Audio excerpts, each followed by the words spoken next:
District of Virginia, who has always been a champion of the men and women of the armed forces and has always held them in the highest regard and has always saw himself as being chosen to serve on their behalf and to make sure that they are rewarded, recognized for all that they do for our citizens and our country. Ladies and gentlemen, Congressman Randy Forbes.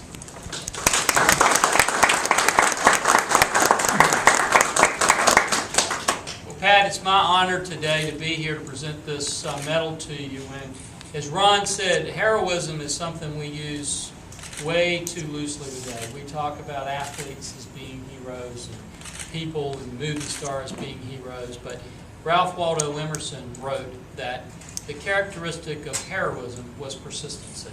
That some men, any man, can be great one day, or be generous one day, or be brave one day. But Pat hadn't just done that. He has been persistently a hero. Anybody that would go and fight the way that he did, have your feet frozen literally out there and have to be strapped on the end of a Jeep and carried to the hospital, and they didn't then sing him a song and tell him to come home. They put him right back out in the field again. Fought in one of the toughest battles that probably any of our men and women have ever had to fight in. And he did it to save not just our country, but to save freedom itself. And you know, sometimes there's not a lot we can give to you. Sometimes people say, well, this is just a symbol that we give. But if we look behind us, this is just a symbol to some people, but not to the Pat McAlisters of the world. I'm always amazed when I go to the World War II Memorial, and I will see some of the gruffest, grumpiest people walking in there who look like they could just chew nails, but when they get off of that bus or get out of that car and they walk to that memorial and they see that flag, tears literally start coming down their eyes and across their cheeks, because they realize this is not just a symbol, that this is about freedom itself. And I'm always amazed because it seems like invariably I will see a young child, normally they're about 8 or 9 years old, and they walk up to somebody like Pat and they just look at him and he looks at them and they don't say anything. But as they're doing it, it's kind of like they're saying, thank you for saving the world. Thank you for saving our country. And so, Pat, the greatest honor that we have to you is on behalf of the United States of America, we can present to you a medal to show how much we appreciate your heroism. And Ron, if you have that medal, I am going to ask all of you now, if you would and if you can, to stand up, because this to us is a very, very important time. And Pat, on behalf of the United States of America, we want to thank you for your service to our country, for your dedication. And Ms. McAlister, if you'd come stand beside him, and I want you to help me pin this on, because you deserve this, and standing by him all these years. And we're going to just take it right up here and do that just like that. And Pat, thank you and congratulations to you. Ladies and gentlemen.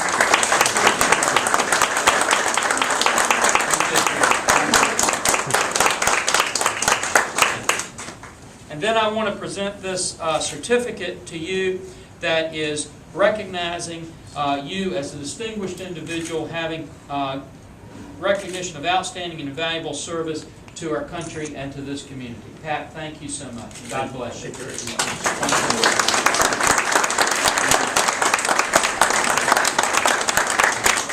The floor is yours, Pat. Anything you want to say? Yeah.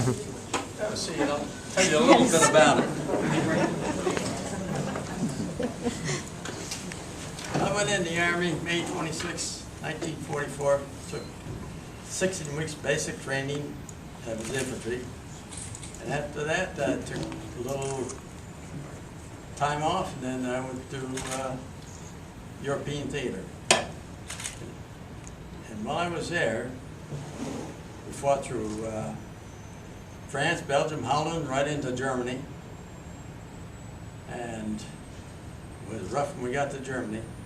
Then after that, we were walking along in these areas, and all of a sudden, we got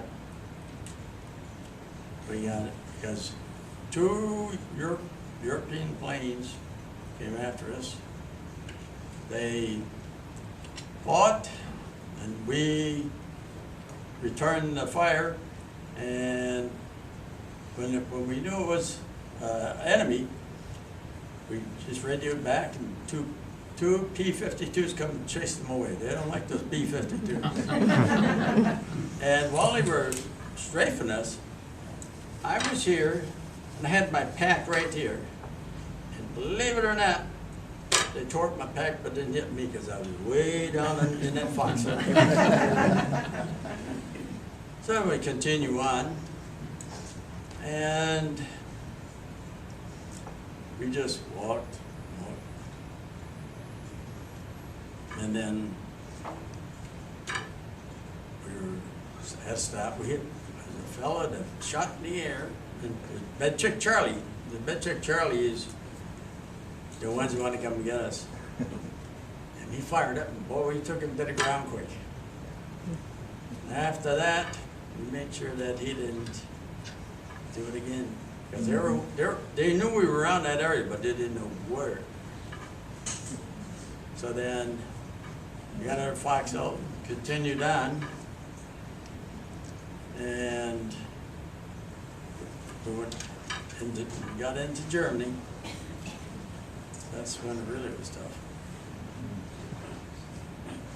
We went through the war there, and we came near an igloo, stand right in front of us, facing that way, and we were going this way.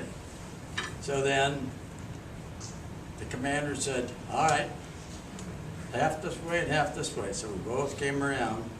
And of course, when he was right out in front of him, turned around, our commander was with us, says, well, you better give up. And he said, no. I said, give up. I said, no. A third time, he said, give up. Well, we had to shoot him. We had a machine gun. He was ready to get us, but we got him first. So that was a good one. Of course, we kept fighting, and it was a rough fight. And we all were out there to save this country. So it was our job while we were at it to do that. And we kept walking. We'd see people. It was winter time. We had white clothes on, so the enemy couldn't see us, so the snow. So that was another good deal. So we kept going, and of course I froze both my feet in a foxhole with water in there. Couldn't stand anywhere else. And they froze so bad I couldn't even walk. So they came, picked me up with a Jeep with a thing over the front of the Jeep. Put me in there, and boy, they really wrapped me up good. So, took me back to the Echelon hospital, put me in there 3 days, took 3 days to thaw out, and I went back to my unit. A week later, 11 of us got captured. We were on a patrol. Well, our commander said, it was Coupern, Germany, and our commander said, now, go to the edge, see what you see. And we did. 11 of us went back to the commander, told him next morning, same men, only we went in to the city. We got in a little ways, and all of a sudden here's a machine gun shooting. So they came out shooting with a machine gun. We hit the ground right quick. 11 of us. We did wound one of theirs on the way doing that. And, well, I thought, well, now that we're here, we went to one of the command posts there, around the Rhine River. So then, after he got finished with us, they took us in, put us in a boat, took us across the Rhine River, and I thought, sure, I can't swim, so I thought, sure, well, I was a goner, but they saved me. So we went over, got in the command car, and man, they packed us in like sardines. We had to stand up. And I had a nice little hammock. They took that flew off. They were going about, I'd say, 80, 90 mile an hour just so we wouldn't jump off. So then we got to this one camp. We had this colonel come out, and he asked a few questions. Really good report, name, break, and serial number. So yes, as we went along, we asked different questions. When were you captured? I don't know. What time were you captured? Nobody told me. So then he says, okay, next. So he took all of us, 11 of us, and talked to every one of them. But then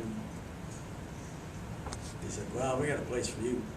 So I was in about, well, I'd say about half of this room right here for 11 of us to sleep. We slept on hay. That's all. Cement underneath. Then we had a guard. They guarded us inside. So then things were going along pretty well. And we were near Berlin. And this man, our lieutenant, he was German lieutenant. He's pretty nice. So he got us up. He told us, we got you up 5 o'clock tomorrow morning. And we said, why? We never got up at that time before. He said, I'll tell you when you get to eat. We got up. After we ate, we told them, they told us, they're bombing Berlin night and day. And they didn't want us to get caught.